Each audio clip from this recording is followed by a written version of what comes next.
Nagbabalik po ang salamat, Doc. Sa atin pong lingkod kapamilya, isang 2 taong gulang na batang babae ang nangangailangan po ng ating tulong. Matapos na aksidente niyang mainom ang muriatic acid sa kanilang munting barong-barong.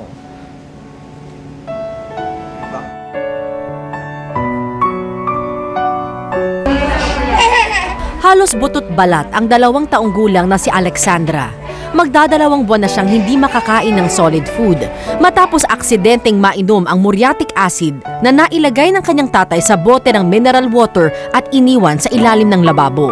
Bumubula na po yung bibig niya, tapos bumagsak po siya sa unan. Marami na pong dugo na lumalabas sa bibig niya. Tapos tumitirik po yung mata niya. Hanggang sa East Avenue po na nawalan po siya ng malay doon. So, suka po siya ng suka ng dugo doon, dami po. Siguro po yung mga naisusuka niya, mga kalahating baso po bawat suka niya. Natunaw ang lalamunan, esophagus, tiyan at bituka ng bata. At nagdikit-dikit na ang mga ito. May partikular na gatas na dapat inumin si Alexandra 3 beses sa isang araw. Ang problema, ni walang pambili ang pamilya. Nagbebenta ng kape sa gabi si Aling Cristina. Pa-extra-extra naman sa construction ang tatay na si Mang Angel. Ayon sa doktor, kinakailangang maoperahan si Alexandra sa lalong madaling panahon. Kasi operahan po siya, tutubuhan po yung tiyan niya para po doon idaan yung pagkain niya. Sa ngayon, hindi na makapagsalita si Alexandra at madalas umiyak, lalo na kapag nakakakita ng pagkain.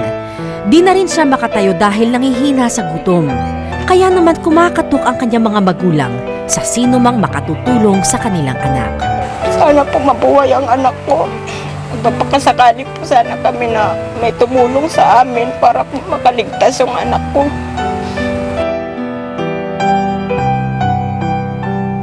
At sana po yung nangyari po kay Alexandra ay maging babala po sa ibang mga magulang na wag po ilalagay yung mga household chemicals sa mga inuman ng tubig o di kaya yung mga bote ng soft drinks po.